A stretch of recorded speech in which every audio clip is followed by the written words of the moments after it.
तो पूरा पिक्चर आएगा आपको, मतलब इस तरह से। अब ये सही ऐसे नहीं है क्या?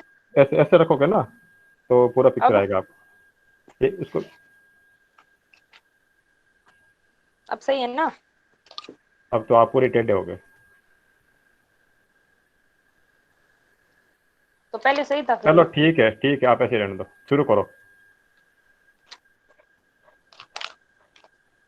हाँ, और आपको आवाज आ रही है रविंद्र जी मेरी?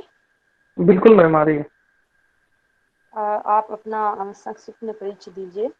मैडम जैसा कि आपने बताया, मेरा नाम रवि कुमार है। मैं गांव वारू, जिला झुंझुनू का मूल निवासी हूँ। मेरी स्कूली और स्नातक स्तरीय शिक्षा झुंझुनू से ही हुई है। मैंने एलएलबी किया है जयपुर विधि महाविद्यालय जयपुर से।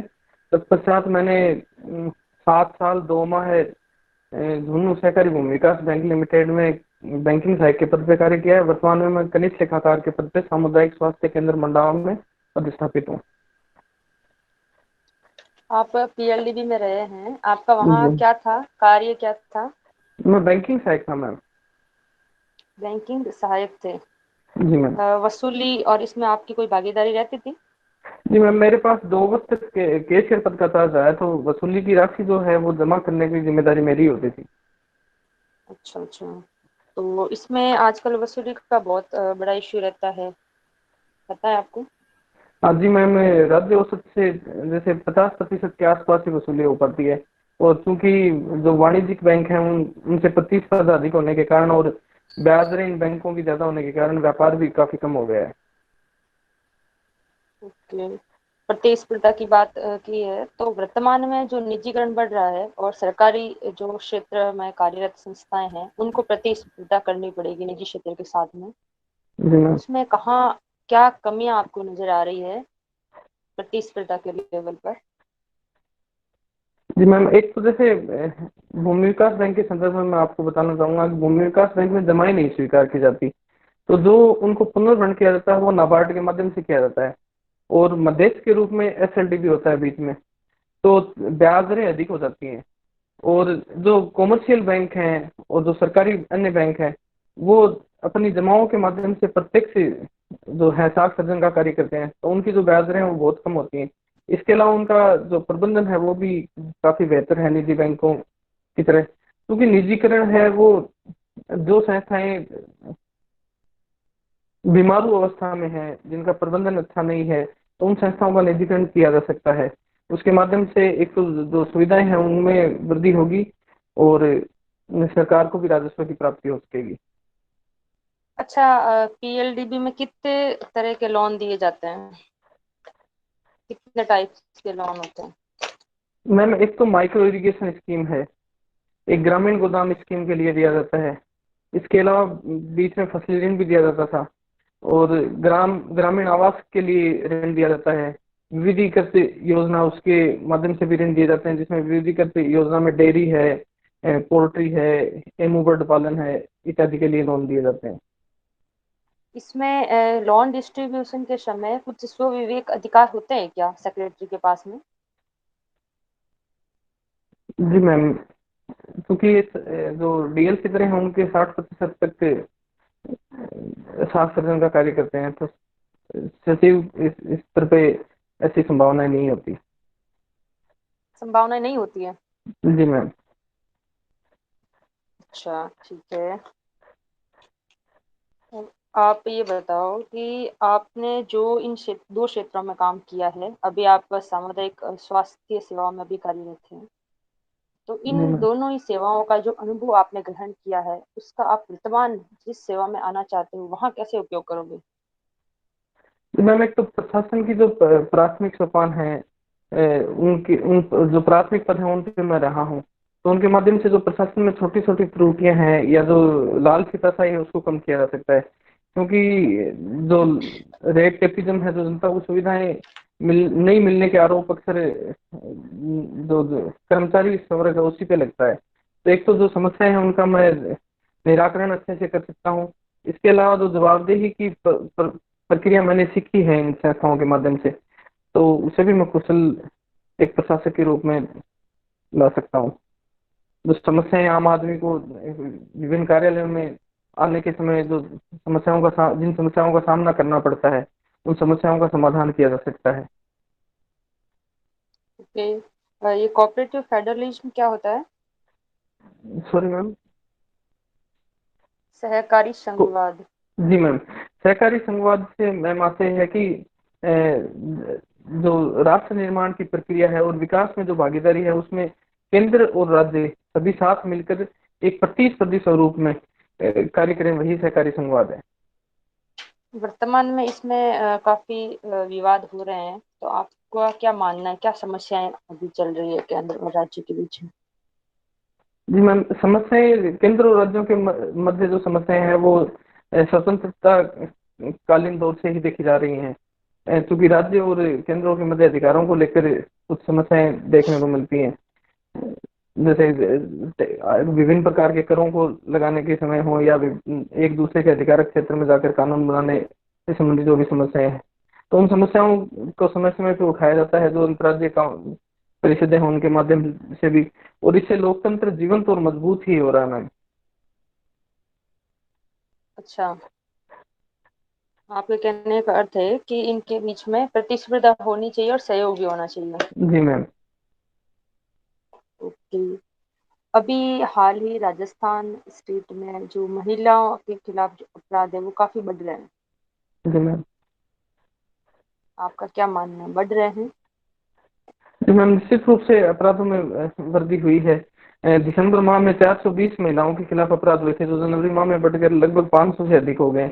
इसके अलावा जो रेप जैसे दरिंदगी भरे अपराध हैं उनमें भी काफी वृद्धि देखने को मिली है। क्या कारण है, क्या कारण है इनके?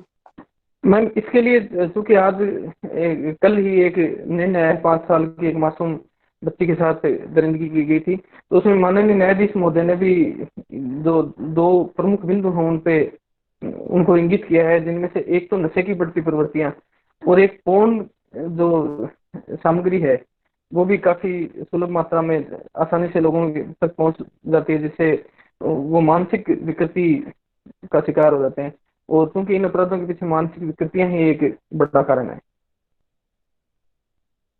अच्छा, इनमें क्या सुधार किए जा सकते हैं? जी मैम, एक तो फोन जो साइट है उन पे पूर्ण रूप से प्रतिबंध लगाया जाए, लोगों तक फोन की जो साइट है उनको उनकी सुलभ पहुंच से रोका जाए। इसके लिए साइबर जो सेल्स हैं उनको एक्टिव किया जाना आवश्यक है। इसके अलावा जो नशे की जो बढ़ती प्रवृत्तियां हैं उसमें भी रोक लगाने की आवश्यकता है। जो अवैध जो नशीले पदार्थ हैं उनके जो आवागमन होते हैं उन पे भी रोक लगाने की आवश्यकता है मैम। अच्छा, राजस्थान में अभी जो सार्वजनिक बीमा को लेकर एक घोषणा हुई है बजट में, क्या घोषणा जी हुई मैम। है?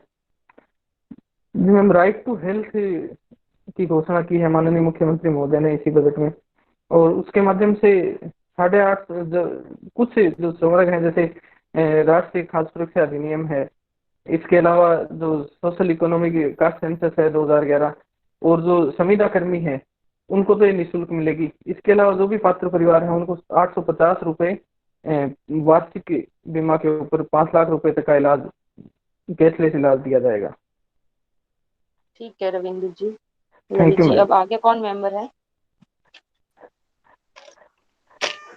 ललित जी। हाँ रवि ललित जी। जी। हाँ रवि जी, सुन पा रहे हैं? हाँ जी सर, सुन पा रहा हूँ। हाँ रवि जी, अभी आप मैडम को बता रहे थे जी कि सर। उन्होंने पूछा था आपसे कोऑपरेटिव फेडरलिज्म, जी सर। तो एक शब्द और भी मैं सोचता हूँ, कॉम्पिटिटिव फेडरलिज्म। इन जी दोनों सर। में क्या बेसिकली अंतर होता है? सर, जो सहकारी संघवाद है उसमें तो जो सहयोगी भावना है उससे काम किया जाता है, और जो प्रतिस्पर्धी संघवाद है वो इसका विस्तारित रूप है। क्योंकि सहकारी संघवाद में राज्य और केंद्र मिलकर साथ काम करते हैं, और उसमें प्रतिस्पर्धी संघवाद में कुछ पैरामीटर्स निर्धारित किए जाते हैं। जो राज्य उनको पहले राज्यों में ये प्रतिस्पर्धा होती है कि कौन सा राज्य उन पैरामीटर्स को पहले प्राप्त करे। अच्छा ठीक है। तो अभी तो हाल ही में दिनों में देखा गया कि हरियाणा में जैसे मुख्यमंत्री को हटाया गया, तो इस तरह से देखते हैं तो ये तो लगता है कि केंद्र का सीधा सीधा दखल है राज्यों में, तो ये माफी तो चाहूंगा सर, कोई।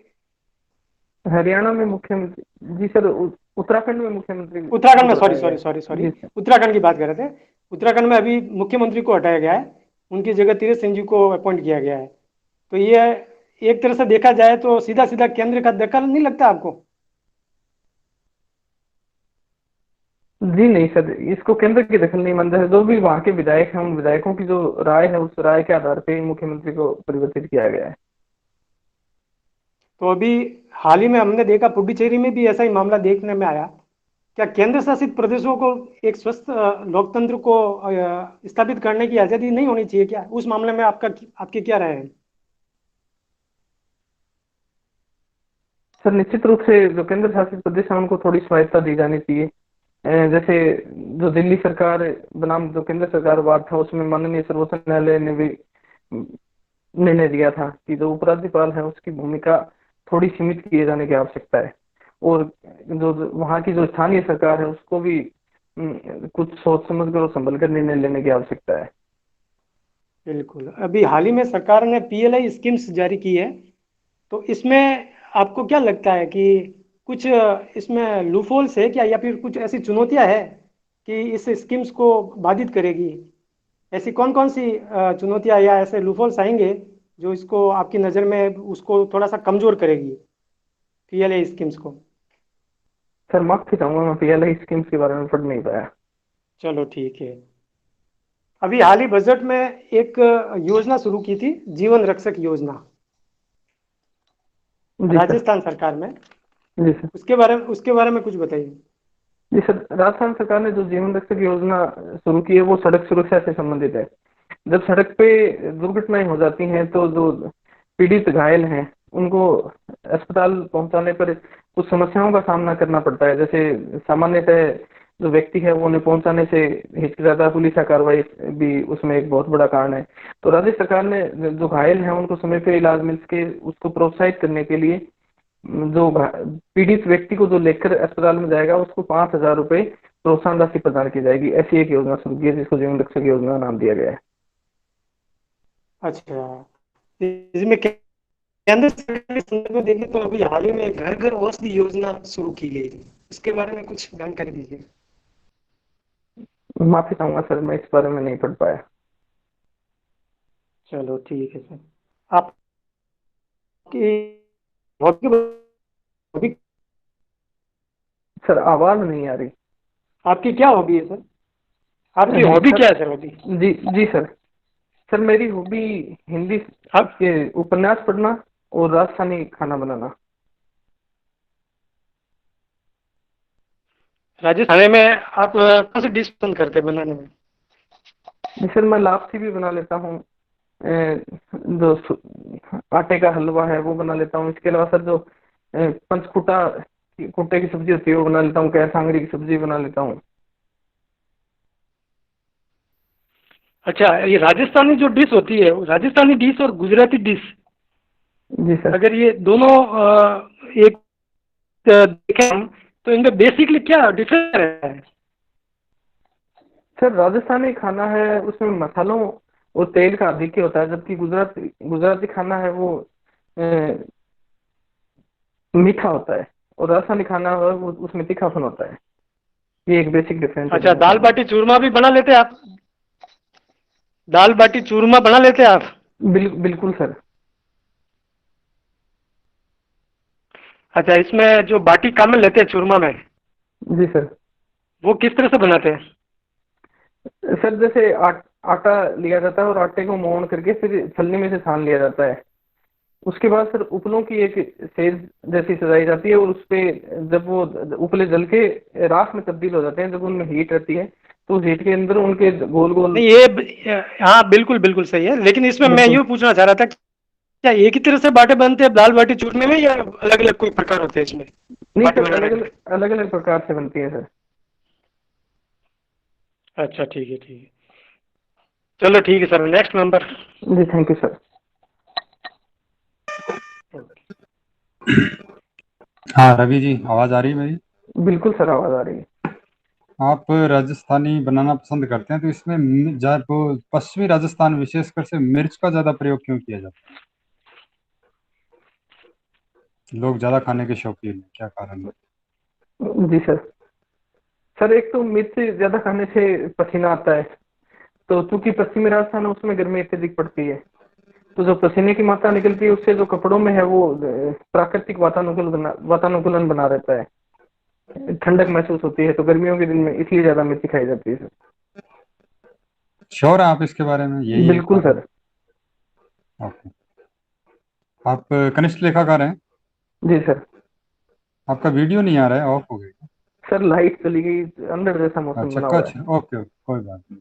आप ये बताइए कि कोरोना काल के अंदर जो सरकार ने आरटीपी रूल्स में कुछ छूट दी है, आपको ध्यान में है कुछ? माफी चाहूंगा सर, सुन नहीं पाया। सरकार ने कोरोना काल के अंदर जो आरटीपीपी रूल्स हैं उनके अंदर कुछ छूटें प्रदान की थी, आपको कुछ आइडिया है इसके बारे में? नहीं सर, नहीं मुझे है। इसकी जानकारी बिड, नहीं है। चलो मैं बताता हूँ आपको। बिड सिक्योरिटी के बारे में कुछ छूट दी गई थी, आपको कोई आइडिया है? नहीं सर, इस बारे में जानकारी नहीं, क्योंकि जो सामुदायिक स्वास्थ्य केंद्र है उस पे जो निविदाएं हैं वो 2 लाख रुपए तक की ही की जाती हैं लगभग। नहीं, वो सभी के लिए है, बिड सिक्योरिटी तो सभी में लेनी पड़ती है ना। नहीं सर, मुझे इसकी जानकारी नहीं है। चलो, चलिए चलिए, कोई बात नहीं। आप सीएचसी पर हैं? हाँ जी सर। अच्छा, चलिए, ऑडिट तो होती है वहाँ पे? बिल्कुल सर। एफएस क्या होता है, एफएस? माफी एक चाहूंगा वर्ड सर। होता है एफएस, यानी फैक्चुअल स्टेटमेंट। जी सर। एजी ऑडिट के बारे में सुना है आपने? जी सर। उसके बाद में एफएस आता है, फैक्चुअल स्टेटमेंट। जी सर। है कोई आइडिया? नहीं सर, इस बारे में पढ़ा नहीं मैंने। ओके, चलिए कोई बात। आपने हिस्ट्री पढ़ी है जी सर। +2 तक? तो आप ये बताइए कि आप भारतीय इतिहास की कौन सी ऐसी घटना है जिसे आप चेंज करना चाहेंगे और क्यों?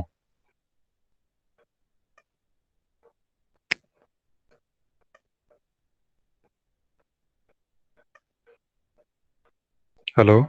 हाँ जी सर, सुन पा रहा हूँ। मैं एक बार सोच के जवाब देना चाह रहा हूँ। अच्छा अच्छा, कोई बात।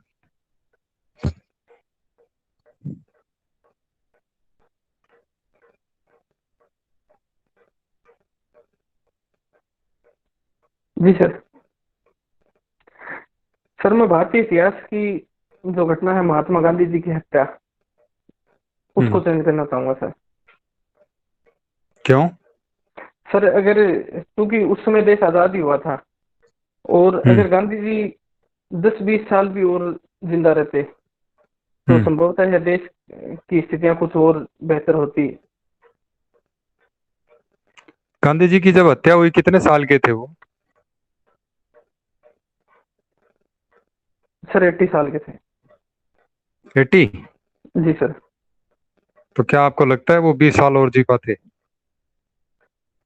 बिल्कुल सर। और अगर जी भी पाते तो ऐसा क्या परिवर्तन कर देते वो भारत के इतिहास के अंदर? सर जो राजनीतिक सुचिता है और जो उनके सिद्धांत हैं, वो और बेहतर ढंग से लागू हो पाते देश में। वो तो 80 ईयर्स में ही अगर वो लागू नहीं कर पाए, तो क्या आपको लगता है कि वो अगले 20 ईयर में ऐसा कर पाते, जबकि उनकी एज उस वक्त 80 के करीबन आप बता रहे? बिल्कुल सर, वो उस समय तो क्योंकि अंग्रेजों के हाथ में थी शासन की बागडोर, और भारतीयों के हाथ में शासन की बागडोर आने के 1 साल के बाद ही वो, लगभग 6 महीने बाद ही उनकी हत्या कर दी गई थी। चलिए, कंप्यूटर भी पढ़ा है आपने? जी सर। एक वर्ड आता है साइबर, जी सर। क्या मतलब होता है इसका? सर साइबर जो कंप्यूटर से संबंधित जो समझ प्रणालियां हैं वो साइबर है। थोड़ा डिटेल में बताएं।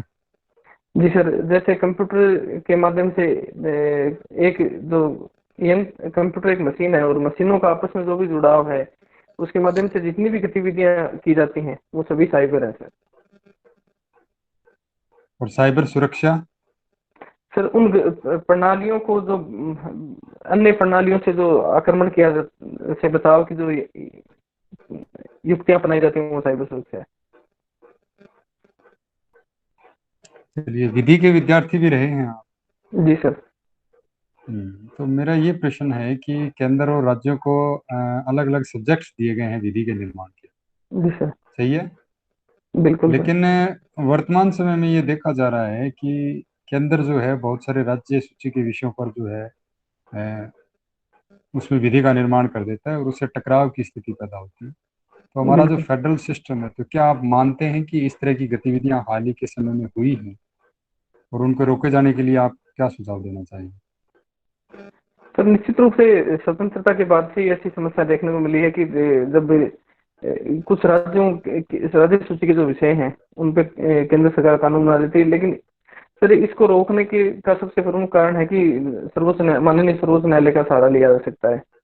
और क्योंकि संविधान का सर्वोच्च व्याख्याकार सर्वोच्च न्यायालय ही है, तो उन्होंने समय समय पर ऐसे निर्णय भी दिए हैं जिसके माध्यम से इनमें एक अलगाव बना रहता है। मेरा अंतिम प्रश्न आपसे ये है, इसी संदर्भ में रहेगा कि जो ये कृषि कानून बनाए गए हैं, क्या आपको लगता है ये भी राज्य सूची को कहीं ना कहीं प्रभावित करते हैं? जी सर, बिल्कुल। क्योंकि कृषि राज्य सूची का विषय है, लेकिन कृषि से संबंधित जो व्यापार प्रणालियां हैं वो सर समवर्ती सूची में है।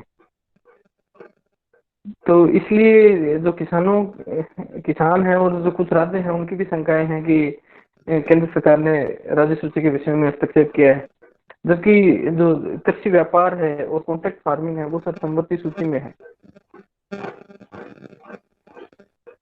ठीक है, तो क्या आपको नहीं लगता कि ये जो सारे सब्जेक्ट हैं किसी एक सूची में ही स्पेसिफिकली शामिल किए जाने चाहिए? अगर एग्रीकल्चर है वो स्टेट की लिस्ट में शामिल है, तो एग्रीकल्चर पे ट्रेड है वो भी इसमें डाल दिया जाना चाहिए, ताकि ये जो विवाद की स्थिति है, कंट्रोवर्सी है, ये ना बने। सर, एग्रीकल्चर ट्रेड से संबंधित जैसे चूंकि राज्य जो कृषि प्रोडक्ट्स हैं उनका जो व्यापार है वो एक राज्यों से दूसरे राज्यों के बीच में भी किया जाता है, और विदेशों में भी उसकी उसके निर्यात और आयात से संबंधित कार्य किए जाते हैं। तो इसलिए ये समवर्ती सूची में ही रहना सही है।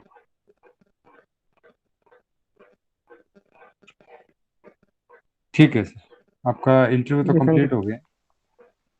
सवाल मैं जी सर। पूछता हूँ सर, है ना? 2 सवाल मैं पूछ लेता हूँ। हाँ हाँ, बिल्कुल बिल्कुल। अभी थोड़ा टाइम है ना सर का। जी सर, सर। रवि जी, आपने लॉ किया है तो आप वकालत कर सकते हैं, फिर आप प्रशासन की तरफ क्यों आना चाह रहे हैं? सर, वकालत नहीं करने के पीछे कुछ पारिवारिक कारण रहे। क्योंकि मैंने 2007 में एलएलबी किया था और मैं उस समय सिविल सर्विसेज की प्रिपरेशन भी कर रहा था साथ साथ। 2009 में मेरे पिताजी का देहांत हो गया था, तो मुझे पारिवारिक जिम्मेदारियों के कारण उनके स्थान पर अनुकंपा नियुक्ति मिली। और फिर वकालत चूंकि एक स्वतंत्र पैसा है तो उस ओर नहीं जा पाया, और सिविल सर्विसेज के प्रति मेरा रुझान प्रारंभ से ही रहा है, इसलिए मैं प्रशासन की ओर आना चाहता हूँ। अच्छा, 2004 में आपने स्नातक कर लिया था और आप बता रहे बिल्कुल कि आपने सिविल सर्विसेज की तैयारी भी की है, और बिल्कुल। अब हम चल रहे हैं 2021 में, काफ़ी समय गुजर चुका है।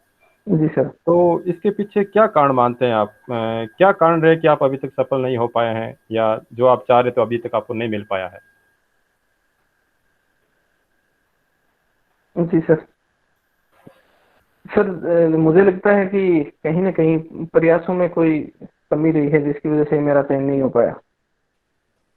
क्या कमी, कुछ आप बताएंगे, डिफाइन कर सर, पा रहे हैं जी सर, बिल्कुल। सर, एक तो बीच में जो पढ़ाई में व्यवधान है वो बहुत ज्यादा रहा था, 6 वर्ष का व्यवधान रहा था पढ़ाई में। क्योंकि 2009 में मैंने तैयारी छोड़ दी थी, उसके बाद 2015 में दोबारा से तैयारी शुरू की। उसके बाद मैंने 3 बार सिविल सर्विसेज का इंटरव्यू भी दिया है सर, और एक बार मेरा चयन भी हो चुका है आरएस 2016 में। तो। कहीं ऐसा तो नहीं है कि जो आपका एकेडमिक रिकॉर्ड है शुरू से ही आपका एक एवरेज रिकॉर्ड रहा है, 52% है, 57%, 54%, 52%, फर्स्ट डिवीजन आपका भी रहा ही नहीं है? कहीं ये तो कारण नहीं है कि आपका एकेडमिक रिकॉर्ड इतना अच्छा नहीं है, आप इतने अच्छे पढ़ने में नहीं है, यही वजह है कि आपका सिलेक्शन नहीं हो पा रहा अभी तक? और इस बार भी हो या नहीं हो, इसके लिए भी आप श्योर हैं या नहीं है? जी सर, मुझे ऐसा लगता है कि मेरे एकेडमिक रिकॉर्ड की वजह से, क्योंकि प्रतियोगी परीक्षाओं में एकेडमिक रिकॉर्ड का कोई ज्यादा योगदान नहीं रहता, और एकेडमिक रिकॉर्ड अगर कमजोर होता तो मैं कनिष्ठ लेखाकार भी नहीं लग पाता सर। और मैंने सिविल सर्विसेज के 3 बार साक्षात्कार भी दिए हैं, तो अच्छा, मुझे नहीं लगता कि एकेडमिक रिकॉर्ड कहीं अभ्यर्थी को रोक पाता है। तो इस बार क्या आशा है आपको, क्या लग रहा है, आपका सिलेक्शन हो जाएगा? सर, मैं निश्चित रूप से आश्वस्त हूँ इस बार कि मेरा चयन हो जाएगा। और नहीं हुआ तो फिर क्या करोगे? सर, पुनः प्रयास करूंगा। अच्छा, मतलब कोशिश करेंगे, कोशिश छोड़ेंगे नहीं आप? जी सर। ठीक है, all the best. Thank you sir. हाँ सर, फीडबैक उसी क्रम में। हेलो। जी मैम। हाँ रवि जी, मैंने जो पूछा उसमें तो आपने अच्छे आंसर दिए हैं।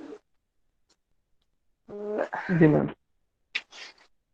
एक दो चीजें हैं उसमें। ठीक है, एक जैसे आपसे कई बार पूछते हैं ना, तो आप सीधा ऐसे नहीं से स्टार्ट कर देते हो सेंटेंस। तो हाँ उसका आंसर भले ही नहीं हो, पर अपने को उसको हाँ से ही स्टार्ट करना है। बिल्कुल बिल्कुल मैम। जी सर, ऐसा करके कुछ ठीक है। और एक आपने कहा था कि जो लोन डिस्ट्रीब्यूशन होता है उसमें उनके कोई स्वविवेक अधिकार नहीं होते हैं। हम्म। आपने वास्तव में काम किया है क्या? नहीं मैम, किया है, मैं लेकिन क्योंकि उस समय बोर्ड था, तो हाँ, बोर्ड होता है तो फिर बोर्ड मेंबर्स और बोर्ड के अध्यक्ष के पास विवेकाधिकार होते हैं। सेक्रेटरी के पास नहीं होते हैं, यही आप कहना चाहते हो ना? जी मैम। अच्छा अच्छा, ठीक है। तो आप ये बात बता सकते थे कि मैडम उनके पास नहीं होता, उनके पास होता है, तो थोड़ा वो चूंकि सा। मैम वर्तमान में जैसे अभी इनमें सहकारी संस्थाओं में चुनाव नहीं हो रखे, तो जो प्रशासक हैं वो जिला कलेक्टर या कई जगह सीईओ लगे हुए हैं, तो वो हम्म जो सीईओ हैं उनके पास और जो प्रशासक हैं उनके पास होते हैं विवेकाधिकार। वो जैसे कुछ हम्म फाइल होती है उनको रिजेक्ट भी कर सकते हैं कि इसको ऋण नहीं देना। हम्म। बाकी आपका मुझे तो सही लगा, कोई मेजर कमी बोलने में और कॉन्फिडेंस में नहीं नजर आई। जी मैम। ठीक है। Thank you. Okay, all the best.